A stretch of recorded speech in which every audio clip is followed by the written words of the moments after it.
1801. David Mamet. This is going to take like 15 minutes. Imagine we get to 1801 ourselves. We're not at 200 yet. No, we're never. First of all, you'd have to be doing this podcast when you were like 70 years old. That's what I'm saying. We do ours weekly, Kamar. That's a lot of weeks. Actually, you'd be dead. I was gonna say I don't even think that's enough. I don't think that I didn't. I don't think I gave you enough. Okay, David Mamet. David Mamet, 1801. Wag the Dog and Glengarry Glen Ross. That was. They didn't even talk about movies because this guy was a lefty his whole life. Yeah. One article. It was crazy when he said that at the end. I'm the guy who did Wag the Dog. I'm like, what the fuck is going on here? But isn't it crazy that guy has like 3 coin terms that you use probably, once a month that Maybe you didn't more. even know? We didn't even get to go over all the ones. Yeah, fair enough. But just that story, that Alec Baldwin scene, one of the most iconic scenes in movies, always A, always B, C, closing, was written in for him. Because it's not in the play. That was just like a gem of like Hollywood knowledge. I thought it was very fitting, though. They started talking about our old boy, George Orwell. We've talked many times how has he predicted sort of 1984 coming through from like the 40s when he wrote the book. And he washed dishes. He fought in a war. Like he just had so many experiences. And he said the oppression will come from the left. And it seems that's where it's coming from now. Yeah, my question though is, I'm pretty sure in the 40s the parties were reversed, were they not? It's hard to tell because the Republicans were the ones who ended slavery, but that was in the 1800s, wasn't it? That's what I'm saying. 19. Because at some point the party switched their. It's hard to say also because we don't even know. Like I couldn't even tell you what the Democrats were saying or doing in 85, like when Reagan was president. And really, he had a 50-50 chance of being right? Well, there's that too. But Kamar, that's my point is when he says the left in the 40s, we don't know. We're living now. Mm-hmm. So we're using our definition of the left and saying this is what he was talking about. When in reality. But I think what's the interesting part of this podcast is he grew up being left. Then 20 years ago, one article. And he was very careful to say, well, I'm not a Republican, but I disagree with so many things that are coming from the left. Like, and he calls it the far left. He acknowledges that he thinks liberals are still a thing. But it's like that thing where the ideology shifted, not the people. And he wakes up and like I guess I'm a right winger. Like I don't know what to tell you, even though. Sorry. Oh, I had 2 funny little anecdotes real quick on this. First off, Jack Dorsey was at a Bitcoin conference, and YouTube shut down their YouTube live feed. And so not to hear what he said? And he tweeted out, he was like, hey, what's going on? This is the second time our account's been shut down without any reason. And a bunch of people on Twitter were like sucks, doesn't it, Jack? Interesting.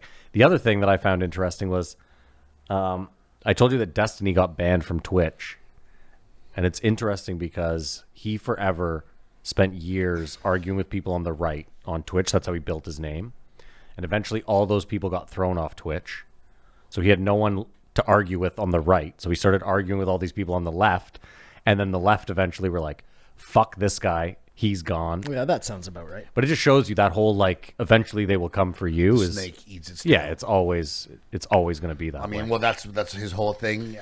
Isn't this how third parties are born, though? When one party, like, loses so many people with their ideologies and then it pushes more people towards center. Shouldn't that be? But that doesn't exist in the States. No, I know, but when you're thinking about it logically, because you don't get pushed all the way to the right. That doesn't make any sense. You know what I mean? You end up somewhere in the middle, and that's why you need, like, it's not the libertarians because they just have whatever they have, but there has to be something there for people to migrate to. Otherwise, I think just everyone thinks that's a suicide mission. Those people just stop voting? Is that what happens? So many people are so uninformed already. If you're not a Democrat or a Republican, then they're like, this is make-believe. A Democrat. So you got to go with... But they elected Trump. Like, did they really care whether he was a Democrat or a Republican. They elected a fucking famous person. But do you think Trump could have run as an independent Well, and just won? don't you? I think he could have. I don't think it would have made a goddamn difference. I disagree. He should have. I mean, look, I don't know enough about politics, but it just seems like enough people wanted. No, because you're splitting the vote of one side. That's how it always works. Like if let's say Bernie decided I'm going to run independent, he's not pulling over as many Republicans as he's pulling over Democrats. That's why they don't. So you end up cutting your own party in half, and the other party always wins. That was like the Ross Perot thing, right? Unless you had somebody special enough that it got so many more people to vote that never voted before. Like if you could get 20% of the people who were just non-voters, then you have a middle party, and you could totally win. I mean, Simon, I would say that like Trump is probably the closest to being able to do what you were saying. Like I don't think he would have, but if he had, I'm just saying there still would have been Republicans that would have voted for a more traditional Republican. I think Obama could have done it. Had he run as a Republican? Yep. Yeah, no, sure. I don't think so. With that whole hope. No, because again, there would have been a lot of people. Who would he have run against? Hillary? There would have been a lot of people voting for Hillary. I shit on Kamala, but then I remember that Sarah Palin was John McCain's nominee for vice president. Yeah, and she against Obama. And she was terrible. She couldn't even fucking find her own state on a map. She's awful. She's hot. And Tina Fey, you think Sarah Palin was hot? Yo, I got to type. Yeah, she ticks all the boxes for Kamar. I liked how he said the Bible is a myth and should be seen as that. Versus like this. Yeah, but then he was very religious. He's religious in that as a religious practitioner, this isn't the word as it was. These are ideas that you challenge and yeah, but he seemed very much like we've gone this way because we don't follow the Bible. I think he said that. Yes, he wants the Constitution to be what we reference. He wants structure in society because that's what got us here, and he thinks we're getting away from it, and that's why everyone's going apeshit. I mean, when you take the stupid weird stuff out of the Bible, there's pretty good rules in there, baseline to lessons live by. You know. Don't eat shellfish. Like if that may no, see that's crazy. That's what dudes. I said. If you take if you take the wonky ones out, but like, what was he saying? The main tenet of any Bible is don't do to somebody else that you don't want done unto you. And if you just follow that, just that basic principle, if you can live by that for real, we're in a way better place. It's obvious that most people don't live by that because you could throw the Bible out and just say that. Again, if it's a book of myths and you're looking at it like that, then they're just stories with lessons to be learned from them, and not to be like held to. That's right, like, exactly. But again, you could also you could also just pick any. There's been a number of books that are written based on the Bible that don't involve all the wonky shit. You could just use those. I agree with you, Matt. You could, but you usually want to go back to as far back source as you can. I'm just saying. You don't want to read a book that's been rewritten 15,000 times. I get it, but we just, Which you are when you're reading the Bible, because who knows how many iterations they're on by the time it even got to be written. St. John. What was his name? St. James? What's the guy? St. James Bible. Yeah, he rewrote the Bible, right, to make it more digestible for people. What does that even mean, more digestible? Like, you took all the really bad stuff out and that's what we got left with? Anything that would make him still look bad. Terrible stuff? No, I think it was more that he did like a, when you read Shakespeare now, you can read like a modern version of it so that it's more palatable so that you're not reading. I think he did that to it. Yeah, and during doing that, he's like, oh, well, I don't like this part, so I'm just going to leave that out. I mean, you never know, for sure. So this might make people not like kings. Yeah, exactly. They're not going to like whatever religion I'm following, but we're out there too. We're out there too. He called the left a death cult. I mean, the far right is that too, though. Yes, that's the weird thing. Is both like ends of the spectrum. And how do you say no? Hold on, Kamar. All those fucking LARPers out there that are walking around like downtown U.S. cities, like holding guns. Those guys are. They're not afraid of dying, though. Oh, he was calling them a death cult. They're afraid of death.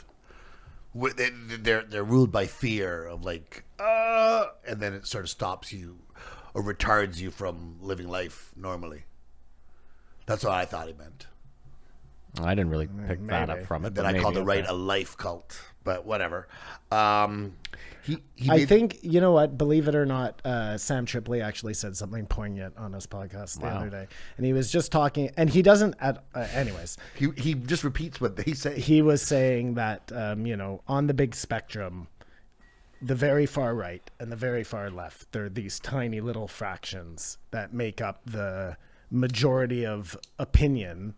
Like the yelling. Yeah, it's the loudest voices in the room. Hey, yes. Look, I didn't say it was super poignant. I just said he said it. Anyways, point is that really is what's happening, and both those sides are fucking equally crazy, man. Mm-hmm. And they get all the press. He pointed out how far racism and homophobia has come, like in his lifetime of just seeing society, and thinks that is a position we should be coming at. Like, wow, we've come so far, and not, oh, we've got all these problems. Like it's a battle. Well, why can't both be happening simultaneously? We've come so far, and there are still problems. I think it's a perspective thing. Like, it's great, not that it's all right, but it could be a lot better. Again, it depends. Speaking of perspective, like if you're the person being discriminated against, it's easy for you to say. You know what I mean? Listen, when we You're find not. out, half empty or half full, we find out in the next episode that in like the 1920s, like 8% of the U.S. was in the KKK. So we've obviously come very far, but that doesn't mean there isn't still work to be done. Like you can have it both ways. That's what I said. I know. Both I'm things agreeing with you. happening Yeah. at the same time. Although I will. Did either of you catch Jon Stewart's "The Problem with White People" piece last week or 2 weeks ago? No. Not an easy watch. That's the type of title that'll get me out of there. I don't think there's a problem with anyone. I think everyone's cool. No, it's very interesting because he has this very heavy-set white woman who's like just overcome with white guilt, and then he has this other guy on who's saying, he's like, listen, like I'm an immigrant. He's a white guy, a white immigrant, but he's like, I've been here most of my life, and like, he's like, I'm not saying racism doesn't exist, but he's like, all these racist institutions that you guys are talking about were implemented in like the 40s, 50s, 60s. Like, we don't really do this anymore, or Well, wait till you see the newest episode of Atlanta. Well, The whole premise is that reparations are being given back, and someone could just come up to say, I could trace your grandparents owned slaves. I'm taking your house. And they just take it. It's like, whoa, this is too radical. But it really, it's not a funny episode at all. That show is really weird. He fears the death of the middle class, which I think has already happened. It's been happening since the 50s. We could look at it here in our city, our country. Like, one of the big things with the budget that just came out is no one can afford to buy a house. No. Like, even if your wife work a good job, like, it's a dream. Kamar, there was a home. This is insane. There was a home for sale the other day in New Edinburgh. It was listed for $2 million, just over $2,038,000. It went for over $3 million. I was at brunch today with the guy who lives on that street, and it was like, wow. Oh yeah, I bet. Yeah. I mean, that's insane. $1 million over asking. But a lot of people are saying this isn't going to be. Oh no, I read something's going to go wrong. I read multiple reports that the Canadian housing market in the next year and a half is going to drop like 40 to 80%. Some sort of bubble. Then they're going to have to raise interest rates because the prices keep going up, and everyone's going to I borrowed too much money. Oh, I think by the end of the year they're going to raise the interest rate by like 2.5%, 2.9% or something like that. And then the main meat of this podcast is he suggests that prosperity is the cause of the decline. And good luck if Joe could get him to answer oh my God, what he meant by that. Ever. Because that led into, he read into, what's his name from Modern Family, and Ed O'Neill. he ran into Ed O'Neill. Next thing you know, he's doing jiu-jitsu. Next thing you know, he gets a flight jacket. Next thing you know, he's taking airplane lessons. And just like, yeah, about the prosperity. Because that's how it works in the flight community. If you tell somebody, nice jacket, next thing you know, you're flying a jumbo jet. But yeah, maybe if you're David Mamet. Well, I love too how he's like, I'm not going back to Neiman. He reminded me of Jesse Ventura. I'm not going back to Neiman Brothers because I made a statement. What did you say? Did they throw you out?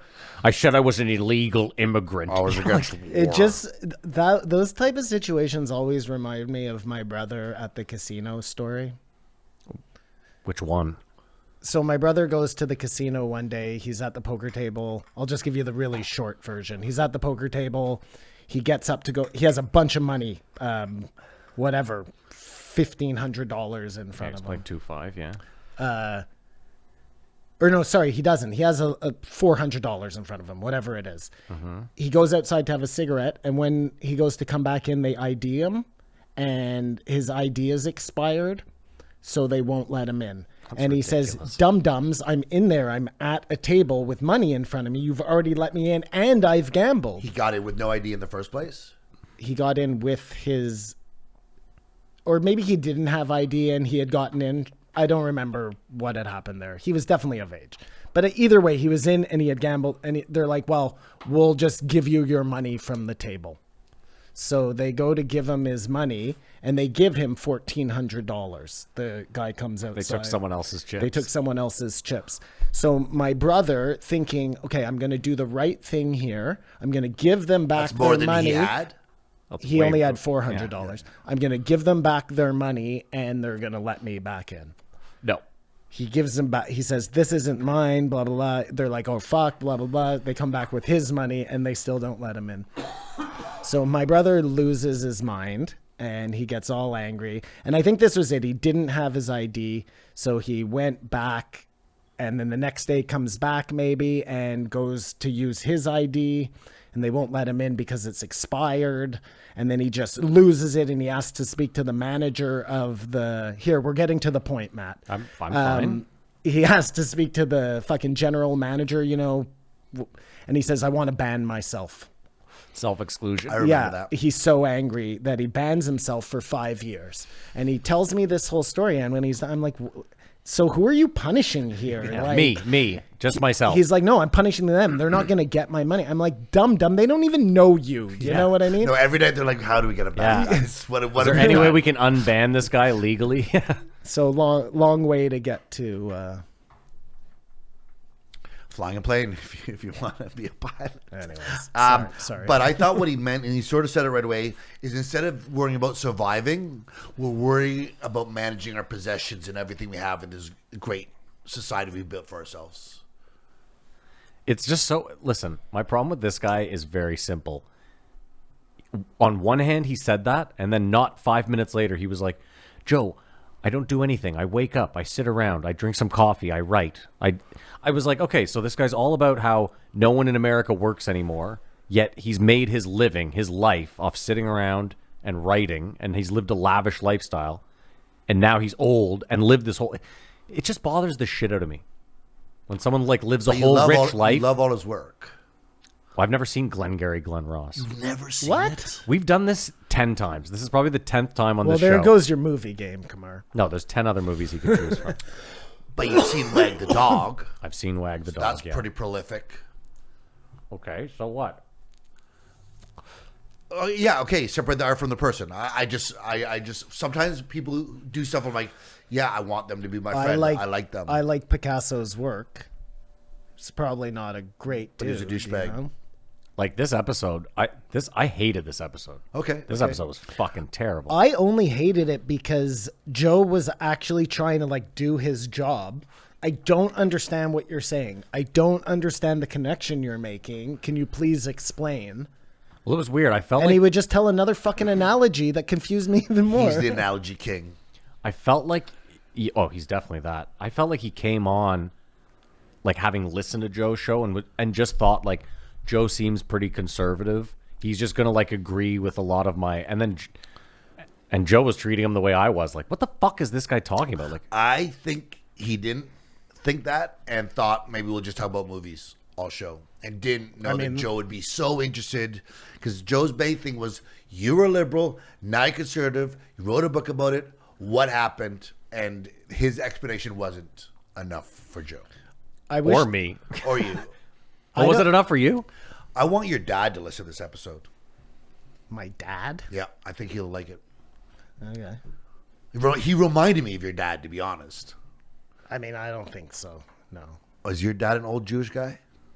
He is an old Jewish This guy's an old Jewish guy? Oh, there we go. Ticks all the boxes. I'm racist. It I'm lines sorry. up. I'm sorry. I would have appreciated a little more talk about Wag the Dog because they only touched on the fact.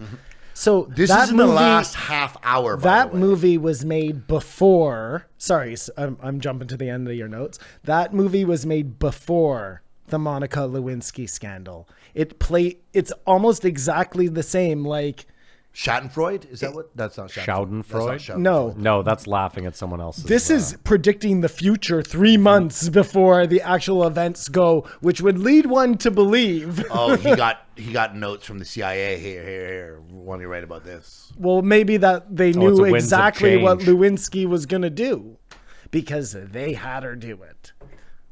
Well, no, because they already knew that Clinton was into that shit from what's her name, Paula. I know, perfect. So maybe they just needed another. No, but I'm just saying is they can easily plant. Yes, I'm with you. I'm saying they could easily plant someone in there if they're like, this guy has a record in Arkansas of like touching tit. All they didn't have, Matt, They just was needed a cigar and a with dress. cum on it. Yeah. And now they do. Oh, Simon. I know. Simon. I know. It was sort of foreshadowing for what came up in the Fitzsimmons, but then he went through all the talking points of the you watch on the crowd or any of the conservatives, the transgender, the welfare, the immigration, like what his position was, and he said no one really remembers a good teacher, or maybe you do, but everyone remembers a horrible teacher. And I thought it was weird how in the Fitzsimmons episode, it was very like a heart to heart, that episode. And Joe talked a story I've never remember hearing about this horrible teacher that he credited with him disenfranchising him from the education system, which we'll get to in that episode. No, I thought it was from religion, not from the education system. It was a Catholic school, and she was mean and made him sit on. So he didn't hate school; he hated nuns. We'll get to it in that episode. Okay, anyways. His contention was teachers don't have a lot of power, so they're taking power back and teaching, say, radical ideas or like critical race theory or dinosaurs. Transgender.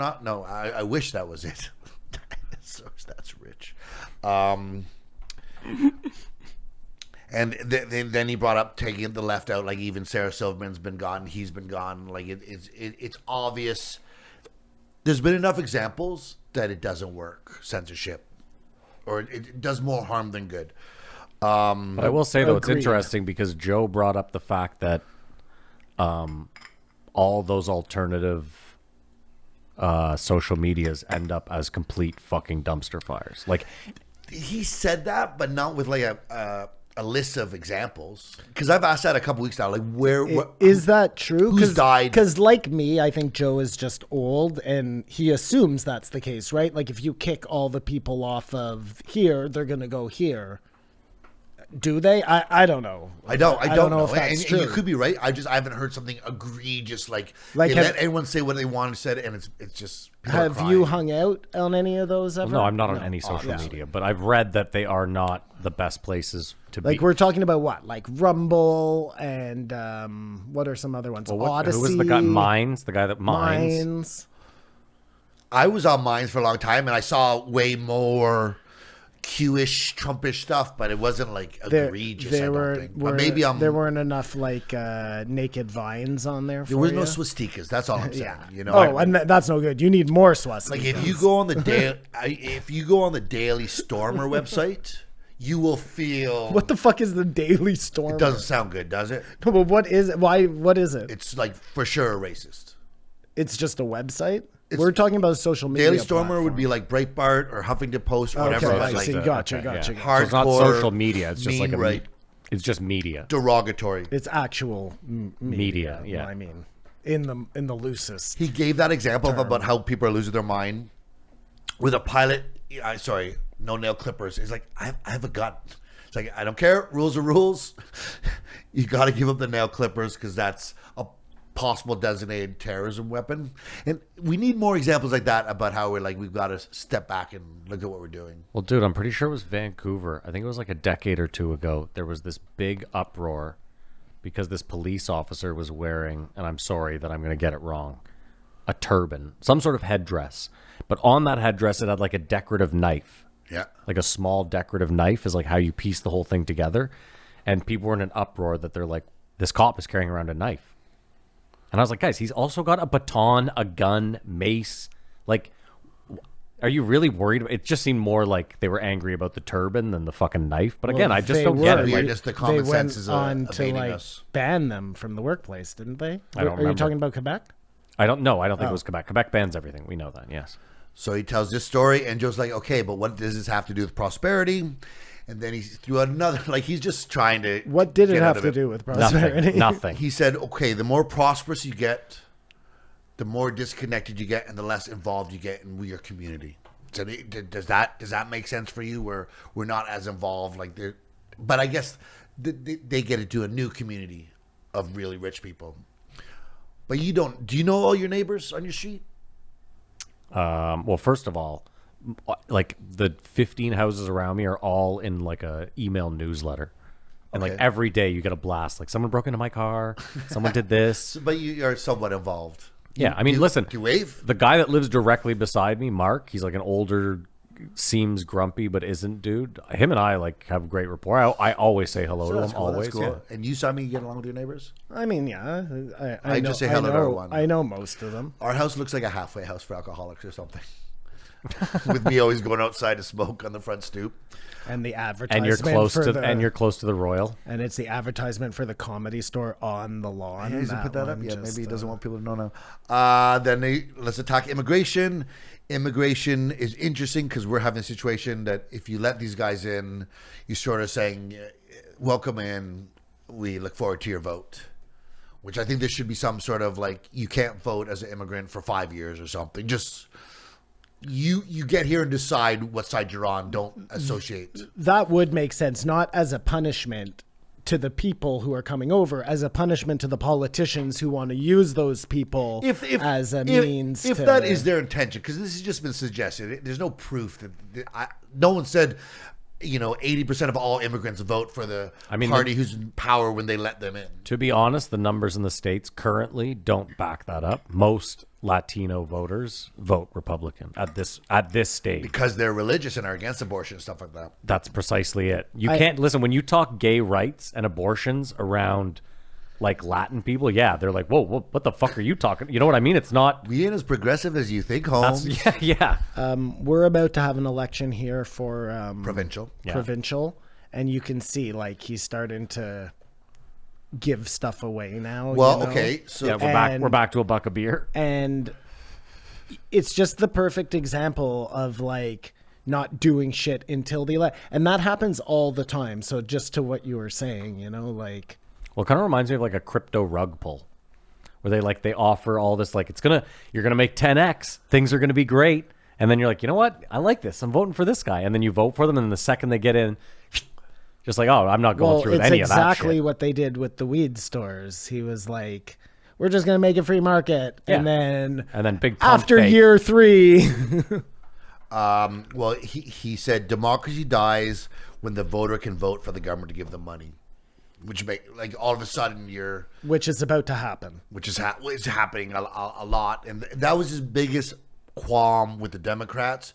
And we've talked about this before. Is some governments tell you there's a lot of problems, and we're the only ones who can take care of you. You're not going to be able to do it by yourself. Vote for us. Again, though, this is where he's wrong. The right gives all these fucking How do you think Amazon gets all their fucking tax incentives? Well, it's interesting, corporate welfare towards the individual welfare. Yeah, corporate welfare is fine. No one has a problem with the government giving Amazon because $100 billion a year. Those companies they create jobs, but I'm not saying whether that actually happens, but this is. I get it. My point, though, they is create robots to do jobs. Is that what you mean? Well, again, my point is simply that there's a weird disconnect where it's like, you know who's paying for those robots, Matt? No, but think about you and me. But again, it's Amazon pays politicians so that Amazon can get better tax deals and all this stuff. But when individuals want to vote a certain way so that money goes back in their pocket, people are like, this is disgusting. And people like David Mamet are like, you can't do that. Listen, everyone is looking for a leg up. Everyone wants to pay less taxes, right? kind of across the board. You'll never meet someone who's like, I'd love to give up 80% of my fucking... Dude, is it... Wait. Yeah, sorry. Just speaking of taxes. In LA, in Los Angeles, in California, Yeah. what are the taxes you have to pay? 60% or something. It's 58, I believe. So let me let me get this you're right. straight. Let me get this straight. Just so I understand correctly, because I'm stupid. Yeah. Okay? You get a paycheck. Yeah. It's $2,000. No. What? Say $100. Hold on. I don't make it easy. I think we're talking. I don't think that's for the lowest tax bracket. Yeah, you probably have to make over $100,000. We're forgetting that. Right? Okay. Things change drastically. It's not for everybody. No, I That's don't believe. for the rich. I don't believe that if you're in the bottom rung of society, you're giving up 60%. I mean, listen, it's still ridiculous. But I'm sorry. I thought they were taking 60% from everybody, and I was like, why does anybody live in Los Angeles? No, but that's why you're seeing a lot of the rich people leave Los Angeles. Yeah. Just that reason. I got it. But that I mean, 60% of your taxes does seem crazy, no?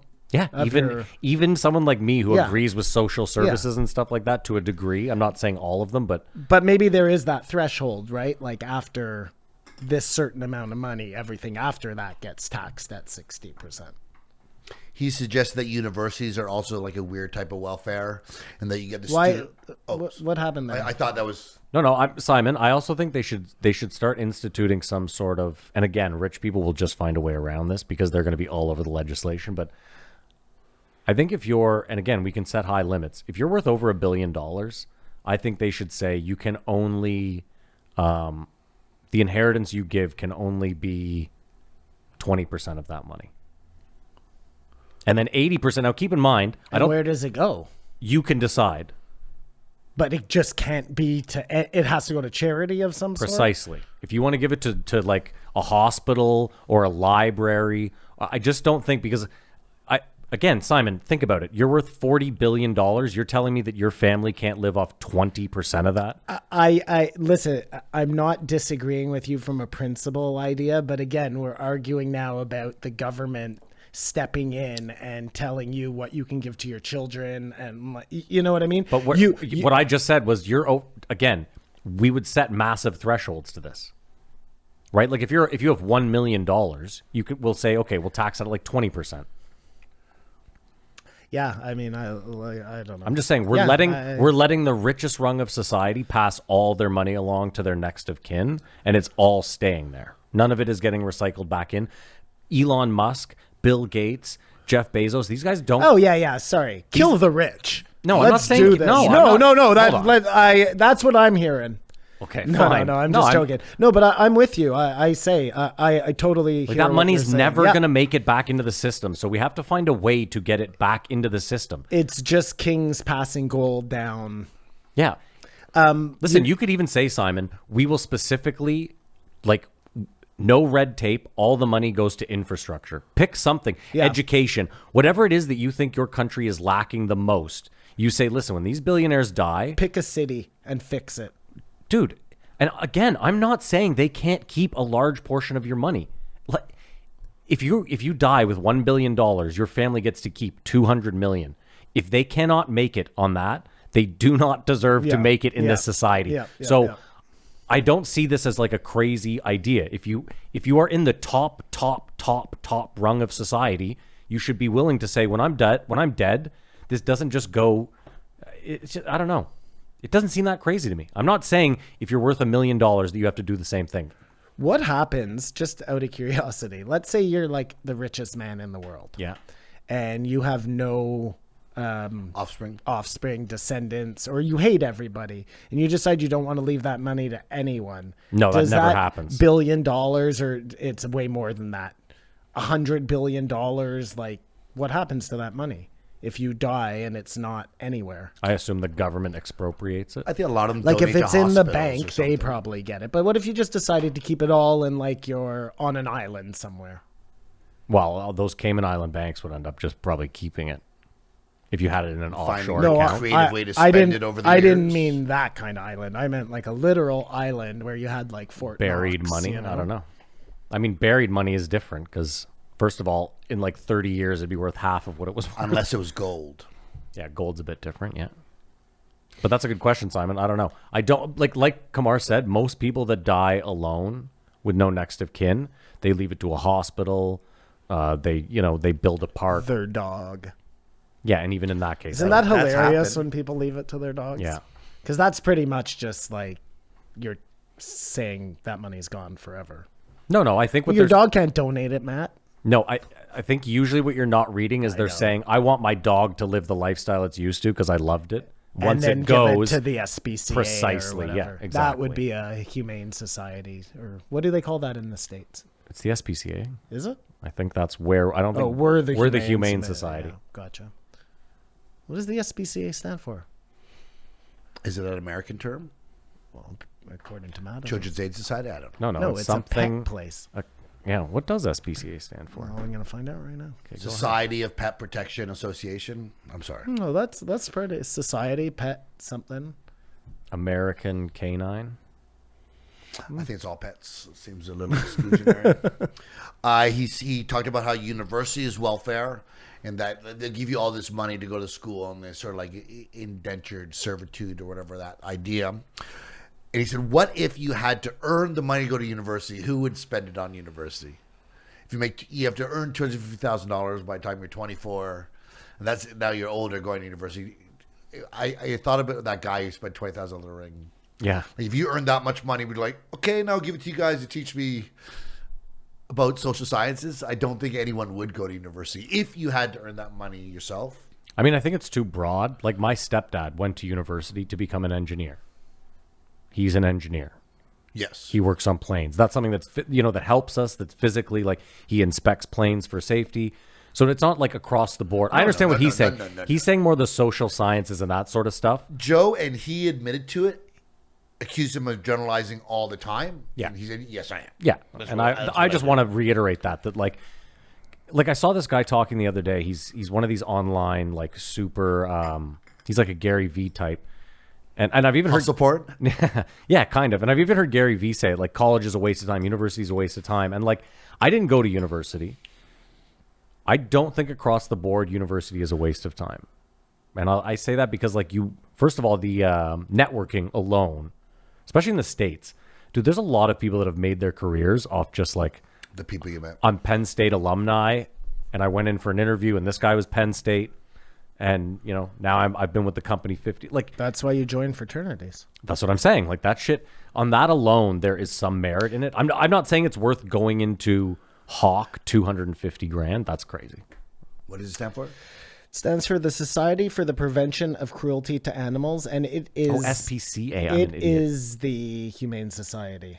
Mm-hmm. They are one and the same. Oh, interesting. Yeah, and I think I think it's the same in the United States. Like it's the ASPCA and the Humane Society of the.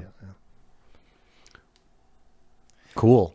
I think there should be some test you take, like in high school. This is you should be a doctor. Like an aptitude test. They already do that. I guess so, but something specific to say really. You should be an You'd be Uber better driver. if you became a plumber or a trade or something. Like and that's not a bad thing to not be a doctor, to be a bus driver, whatever. Like that's the job of your parents, and they should just be smart enough to be able to steer you in the right direction. That's what I think. Look, sorry, you seem quizzical. No, I'm trying to listen. What's wrong? Like I don't know. I could see that my son wasn't built for the same way I wasn't built for going to school for another 4 years after high school. You know what I mean? Mm-hmm. For more book studying. Like I didn't like it in high school. Why would I like it in? Yeah, I'm gonna like some it people more. like that shit. So it made more sense for me to steer him into a trade, like you're saying. You were looking up your phone. Maybe you didn't hear me. Mamet had said, "What if you had to earn the money for university before you could go?" So you earned $250,000 and then decided to go. Would you? There's no way you'd spend that money on. Well, first of all, we didn't have to spend that money on school. Our school is way cheaper than that. That's okay. That doesn't work for this example. If you had to earn the money, no, of course exactly. not. 1,000% no. But even if it's $30,000, you have to raise by the time you're 21. Whatever you have to pay here. There before is some like going to university for a social thing. There's a lot of merit to that, and that's why us who don't have to pay a ton of money for university, that might not be a horrible I mean, hold on, Simon, to your point, my university, I grew up knowing my university was paid for, and I still was like, this ain't for me. I'm not going to waste anyone's money on this shit. But listen, there are some pretty pansy-ass courses out there. Pansy, that's the wrong word. Bird courses. Too late. Yeah. That's on the internet. Well, I don't think it's cancelable, but anyways, there are some pretty fluff courses out there. Trust me, I took some of them. You can make your schedule pretty easy if you wanted it. If you just were going for like a good time and you didn't care about wasting your parents' money or whatever. Because that's pretty much what he's saying, right? Like, if you have parents, you're stealing their money. What's the difference between... Well, no, he said you're stealing it from the government because you're going to take out a loan, a student and loan. don't forget, though, Simon, our universities are much cheaper, but they're super subsidized. So it is government welfare. Like, if the governments didn't put money to support universities, tuitions would be much higher. Yeah, but stop calling that. Are you saying that schools in the States aren't supported? State schools aren't, state but the schools. big schools, Harvard and stuff, the government doesn't give Okay, them but money. Kamar, you don't call road repairs government welfare, do you? Okay. No, but I'm just... It's semantics. I understand what you're saying. But this is the Like, thing is... you're talking about a road in that equation. Harvard would be a road that's paved with diamonds. But are we you gonna- know what I are mean? we- Who the fuck needs a road that's paved with diamonds? No. My point, though, Simon, is very simple. Is like he was saying that our schools here are subsidized. So that's why they're so cheap. And I'm just saying, listen, making school cheap for everyone is not a bad thing. It's I'm not like saying- I'm it's not like saying it's a bad having thing at all. roads. I'm agreeing with you. So when the government gives big tax breaks to Amazon, we're going to call that not welfare. Oh, that's definitely welfare. Then it's all welfare. That's how I look at it. Like, No, but hold on. Stop. welfare for a giant But, company? no, Kamar, the That doesn't difference make any is sense. a road, you can set up, if they wanted, they could set up a toll booth on every road and you could pay for it that way. They don't. We all just pay for all the roads. Amazon makes so much fucking money. There's no need for the government to give them any subsidies. if you're an international student, you go to Carleton, it costs a lot of money. You don't get the subsidy, right? Yeah, sure. You know that? Yeah, Okay. because we're not in the business of taking care of other countries' kids. Well, maybe we should be. No, Wha- we shouldn't. What? be. No, we I'm shouldn't just be. being Diablo Avocado. You're always Diablo Avocado. We're also not, hold on, we're also forgetting too that like when our parents went to university, the world didn't move nearly as fucking quickly as it does now. You can get in the wrong course, yeah. Dude, you can get a degree now and you're priced out like 2 years, like not priced out, but like it's obsolete, whatever the fuck you took. Jamie's a perfect example. We heard Jamie speak on the show about how he went to school for audio engineering, and by the time he graduated, The equipment he learned on didn't exist anymore. all the stuff he used was like obsolete, and then it all moved to digital. And I mean, there's that danger too, that you can do the right thing. You could say, listen, I'm really interested in audio engineering, so I'm going to go and take an audio engineering course. You could even do what David Mamet says. Maybe some kid saves up all his money, goes and takes an audio engineering course, and then by the time he's done, I did it. It's put me in debt today. I took a course in Really? What'd you take? In public relations, and it was all about writing and stuff. And the last chapter of our textbook was like vlogs, the internet.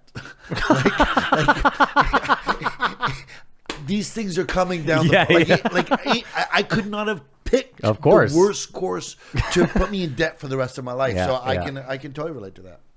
and that's what I'm saying is like we speak about it in terms that we were used to, where like you could get a degree and probably work in whatever hopefully you got a job and then worked in that for 30 years. Whereas now, like, Well, I That's mean, what you makes it could get a philosophy degree, and that's probably not going to change too much. You know what I mean? Like, it's not going out of style, but you ain't getting a job either way. So. well, that's what I was gonna say. Yeah, you better be ready to be on welfare if you get Two that degree. here, four over here. How to open up Blockbuster 101. The final chapter is and the- Netflix.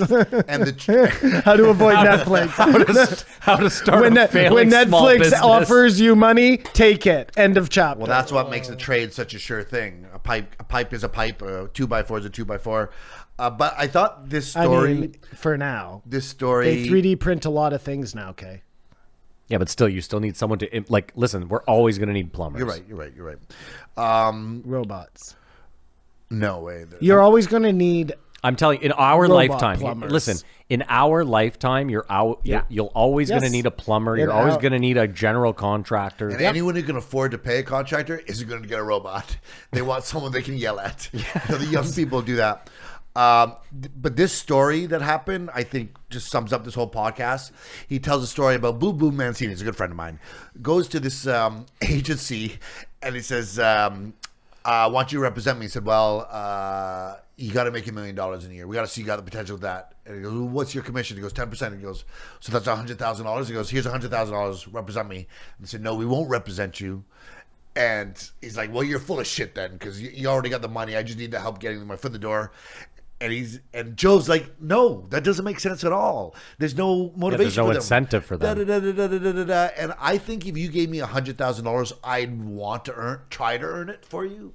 You know what I mean? I think, but maybe not. Until it became too much of a hassle, and then you were like, "Well, I already got the money." So that, to Joe's point, and Joe's like, "Yeah, you're way off." He goes, "Whatever. It's a good story." Dude, he struck out on so many in this. Like, he tried to get Joe to laugh a few times, and Joe was just like, "Well, I think that was a joke." If he had actually listened to the show, yeah, he would have known that doesn't happen. You don't make Joe laugh. It's true. Joe takes everything very seriously. I thought the David Spade story is a perfect story of how prosperity, like you get this thing and it fucks you over. Do you know what I mean? It's like the robot turning on you. Exactly. Yeah.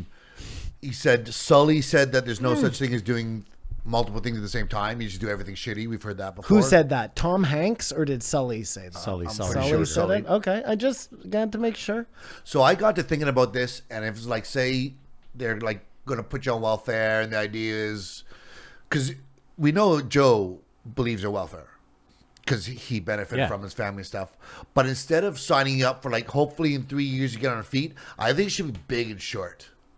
Like, give someone a lot of money with a big plan to to get them going. Do you know what I mean? Sorry, what? They do welfare and just give sort of breadcrumbs to people. But you want to get like $1 million up front and just go on. That seems like a lot of money, but maybe. Or an investment, like really put people on their feet. What's the incentive then for you to do the right thing with that money? It's short. It's the same problem as we just went over with whatever the fuck we were talking about that had no incentive. I mean, the company's working for you. Like, you can't just give people that amount of money all at once, because you wouldn't necessarily just give them the cash, like, good luck, but it'd be like, this is your course, this way you work, like, let's go. I mean, Simon, they had a pilot project for UBI in Finland, I think it was, where they tested it out on like 1,500 families of varying monetary income. And they just gave them all the same amount of money every month. Excuse me. And they found that it was actually better. Like, the people that were on welfare that started getting this money, it was better for them mentally to like have... Instead of getting welfare and they found that like most people would go to the welfare office and feel really shameful and like pitch their pity story, oh, I'm out there trying, and it wasn't really good for their mental health. They found that this way people were actually more likely to get on their feet on their own, and that by and large they spent the money on things they needed as opposed to like frivolous things. And then they said that for the upper echelon families, it ended up freeing them up. Like, I think by and large, they said the one of the spouses ended up working part-time, spending more time with the kids because they had this extra income. So I don't know. I'm not for UBI, though. We've gone through this. He said the theory about how, like, the person won't actually fix poverty because they're actually eliminating their job. And the Schellenberger, whoever last week, was putting some numbers like to facilitate some homeless person to survive for a year is $70,000. So at least give you come from welfare, here's $70,000, make something out of it. That's sort of, I think, instead of this little carrot sort of thing that we're doing that just seems to keep people in a pattern. I mean, you can't just give a crackhead $70,000. This is like, what I'm saying. What are we doing here? Like, no, but if it's not. Sorry, go there's ahead. people going on welfare, they're not crackheads. Those people are a different story, but a lot of those homeless people in LA have mental problems or drug problems. You still need a human factor to assess, but I just think welfare should be a big shot in the arm, like let's go versus hear this and try to here's $10,000. You're gonna end up with a bunch of homeless people with 10,000 samurai swords. The problem is this. How about this? Let's eliminate this talk from a like a homeless perspective. What happens if 10 years from now, half the jobs are gone? Like, what do we do realistically? That's why you need UBI, I guess. Well, if we're going to have a UBI discussion, it kind of has to, because a lot of people argue, like, I don't want to have it from the homeless standpoint. Where are the jobs going, Matt? Are they going to robots? Well, that would be, so this is the thing. If the answer is yes, then we have to tax the living fucking shit out of those companies, right? You tax and then Amazon pays for you to live. Like, you know what I mean? If they're taking our job and giving them to robots because that's going to be cheaper. So they basically pay a robot $20 an hour, and that money goes into a pot that pays for whoever. So basically, if you want the job done by a robot, you're going to pay for everybody to live. And if not, you're going to let us continue to work like humans, you know? Yeah. That seems to be the only way that makes sense. Otherwise, it just ends up being like... Well, where does the money come from? Exactly. We can't pay for everyone to just do nothing.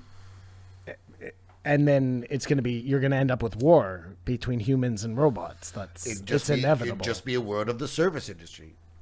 You can go to restaurants, plays, entertainment, movies, comedy shows.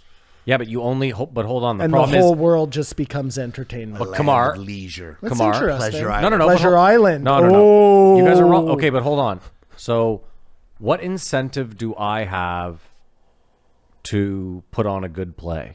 Because I'm pretty much capped at how much money I can make. What do you mean put on a good play? Well, listen, he was saying we live a world of leisure, right? So I start writing plays, right? Oh, right. Yeah, I got you. I want to make some extra money because right now I can only make $2,000 a month because there's no work. Yeah. So I say I want some extra money. I'm going to put on a play. We no longer live in a world where you might make $10,000 a month, or maybe Kamar makes $10,000 a month. We live in a world where you both only make $2,000 a month. Okay. So that $2,000 a month, basically you're hoping pays all your bills. You only have a small sliver left for entertainment. Whereas now people have all this extra money for leisure and stuff. What I'm saying is, like, not everyone can have a podcast. As much as Joe can push that. Like as a separate job, you mean? Yeah, well, I mean, it'd just be a flight of fancy because you don't really care about it. And you're going to end up with a lot more. Like you started saying you're not going to make such a good play because you're not. No, you are, because you're going to live in a bigger house. Kamar's going to live in a little box, but he's going to be fine. You're missing my point. Kamar, I might say I don't care about the money. I just want to make the best play ever. I think that's that's fine. Fact. Yeah. Okay, I mean, let's use that as the example that I want to make the best play regardless of money. What I'm saying though is we no longer live in a world where people have a ton of expendable money. If 50% of the jobs go away, 50% of people can't afford to go to multiple plays a month. You're assuming that you're only giving people enough to pay their bills and with a tiny bit extra. What if it was half and half, where half was, paid all your bills and an equal amount went to pleasure? Like, it's just about how much you give. If we're playing a make-believe thing anyways, Matt, I want to start with more money in the bank. But hear me out. The problem is we're never going to do that because the people that still keep a job are not going to be happy getting taxed at the rate they are, saying, hold on. Oh, the tax has to change at that point. Listen, if UBI comes... You see what I'm saying? I don't really, because if UBI comes into play... Yeah. And they figure out some dollar amount to get... All taxes change at that point, right? Like, everything... They have to adjust. They have to adjust across the board. It's just not as clean as, oh, here, now there's a whole bunch of money, go to it. So, but then for every tax percent that you raise it, you have to give people X amount more money because it's all coming from the fucking giant companies, Nikes, Amazons, whoever, like, what do you care? It's imaginary money that's coming from the rich. We just agreed, kill the rich. No, I did not say that. He did, right, Kamar? We all said it. Kill the rich. No, he said he wants some of the richest money. I thought I saw him with one of those signs. I didn't say I want it. I'm doing fine. I'm saying I'm not saying you take it. We're saying, like, I would like the rich to pass. I would like the rich to pass a large portion of their money, larger than they are now. Hide their money in a foundation. Yes.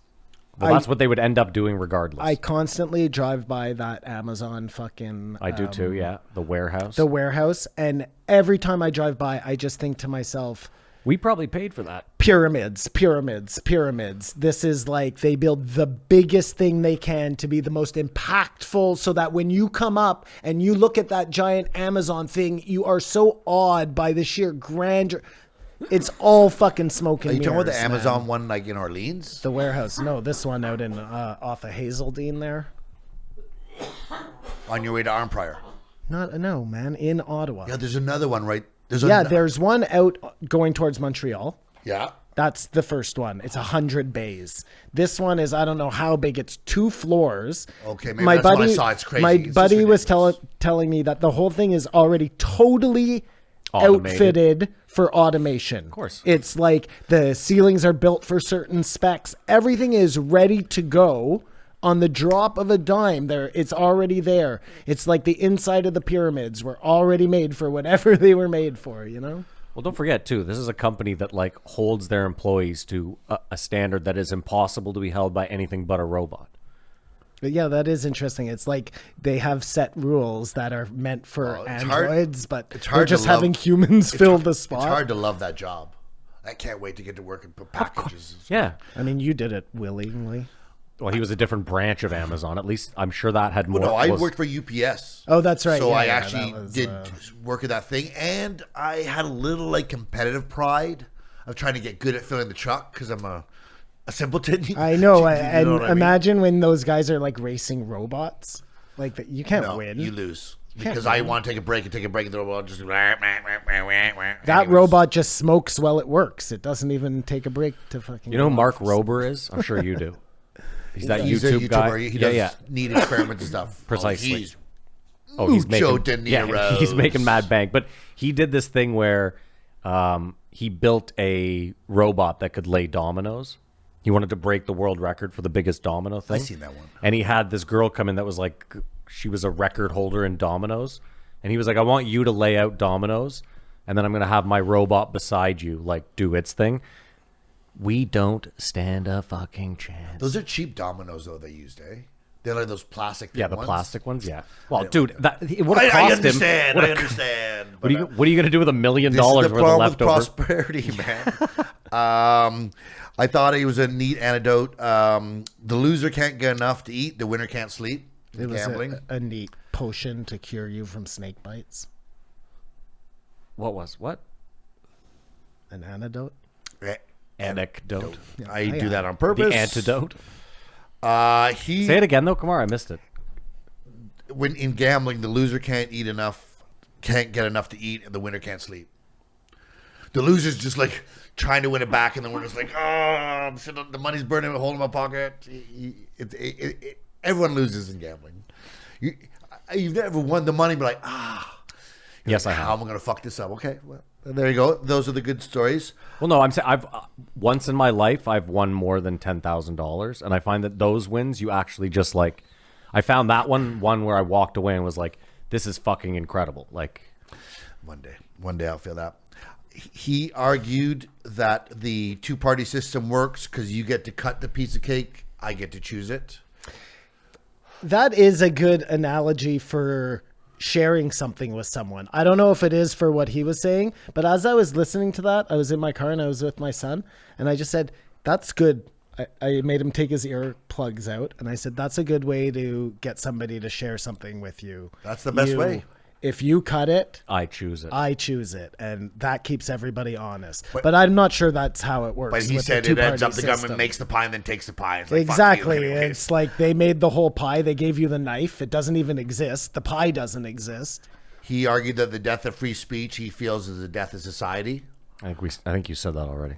I'm going to reiterate sorry. Because we're coming to the end here. Yeah, we're in the home string. Stretch. I thought he made it very romantic when he talked about the Americans here, going, "Okay, guys, how do we do this without a king?" Because he liked the Back in the Constitution. day, yeah. Back in the day, like, okay, we didn't like that. What are we going to do differently? And it's worked out to this. It's sort of like it's a cool. You can see how people, because we're like times change, we know a bit more, but still look back at the founding fathers, like it really was almost the way the world came together. All these guys were reasonable enough to get to. Well, this they point. would have all had to been like Orwell's and be Yeah. able to think about what the future was going to be like and what rules were going to be necessary now, as necessary then as they are now. Can I play devil's advocate for a moment? Sure. Diablo avocado. Yeah. Fuck. What was I just saying?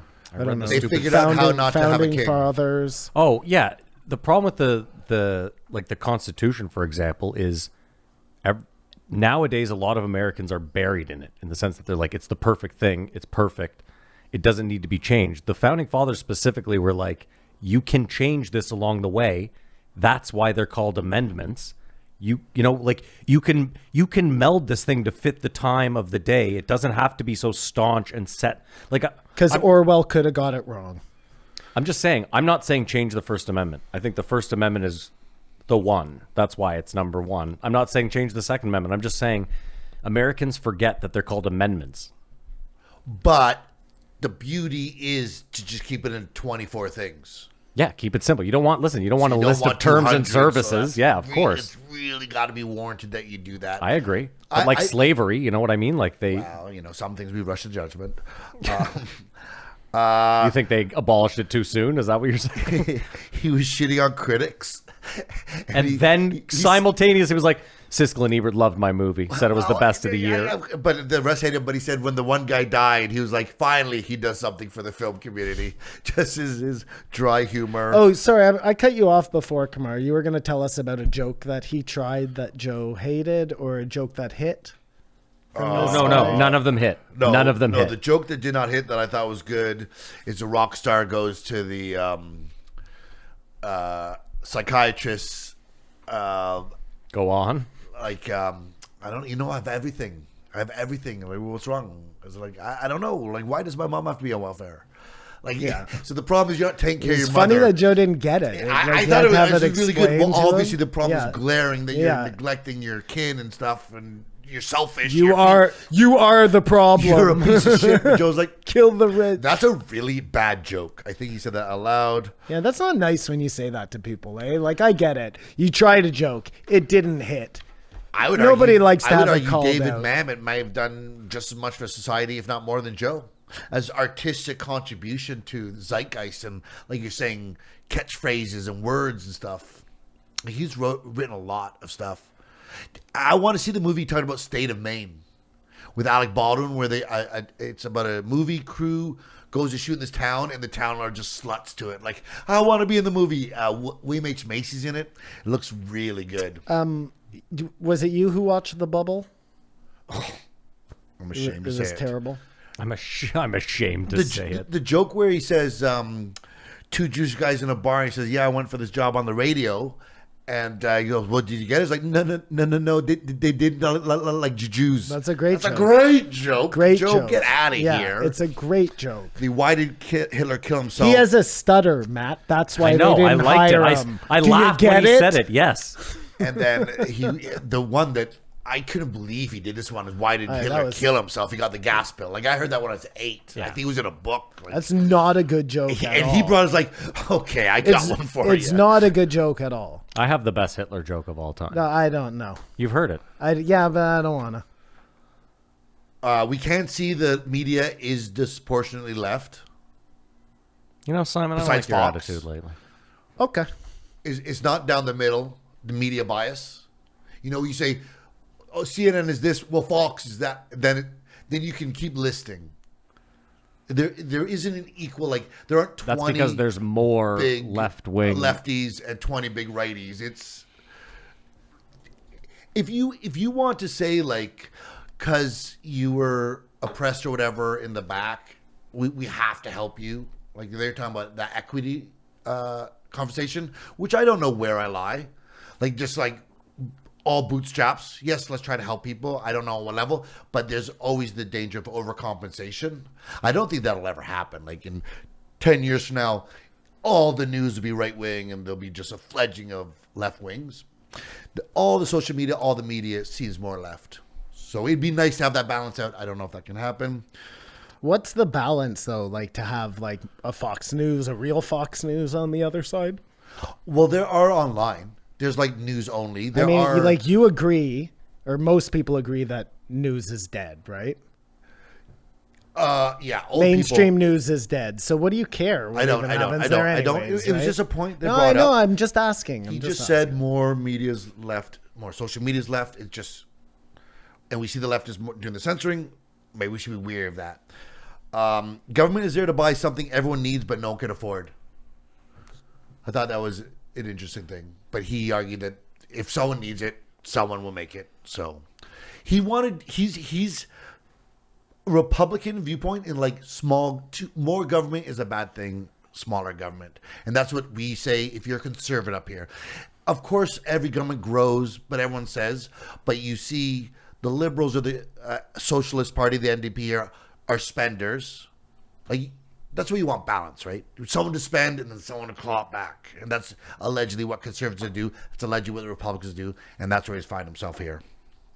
He says the only way to get by is gratitude. Do not do what is hateful to you to your neighbor. That's the rule. I'm not going to tell you what to do or what's good for you, but I know what's not good for me, and I'm going to make sure I don't do that to you. And that's because Joe said, you just do your mumbo jumbo, what's the way out? Because we can talk about problems, solutions. That's who you went. And I think that's fair and good. I think that's fair. I think so too. Yeah. So all you disagree or whatever, he's like, this is all I got for you. And I love his work. And never answering Joe's question. What? No, going the whole way. I think I tried to show how he tried to answer, but it never gave a sufficient answer for you or Joe.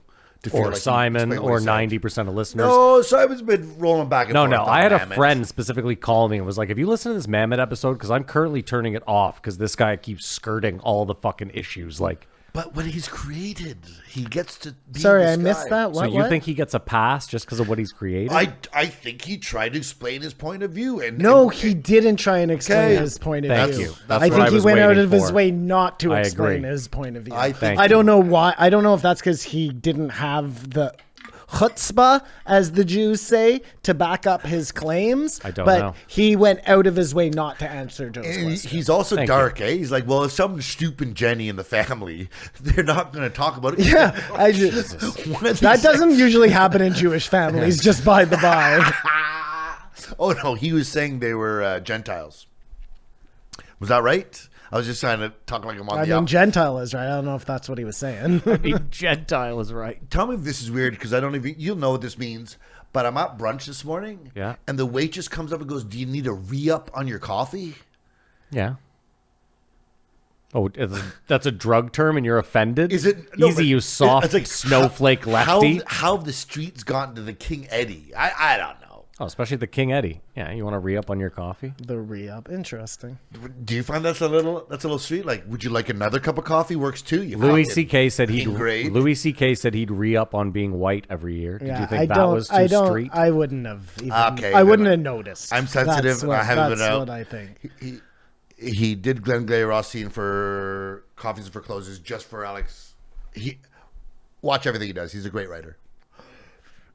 And he was a lefty and found himself on the right. Rate it. I give it a 1. I fucking hated every minute of listening to this. I'll give it a 2. I give it a 3.5, and I want your dad to listen to it. I love His it. dad's not going to listen to this episode. But you Like, guys must have thought Kamar's going to eat this stuff. oh, up, I was like, Kamar's going to be on his hands and knees sucking this guy's dick the whole time. Yeah. I give him Like a the better only job. thing this guy didn't do to answer Joe's question was say, "Well, Hillary did it," Hey, Yeah. and I'm out. hey, he didn't do any of that. No, I know. I'm just. He joking. wasn't about Oh. what-isms. Well, no, because he never got to it. Maybe. No, It's tough. It's easy to defend a position you don't have. An old dog learn new tricks. Yeah, that's funny. That's funny too. All right. Well, we are going to take a break. We're going to pay a bill, and we'll be right back.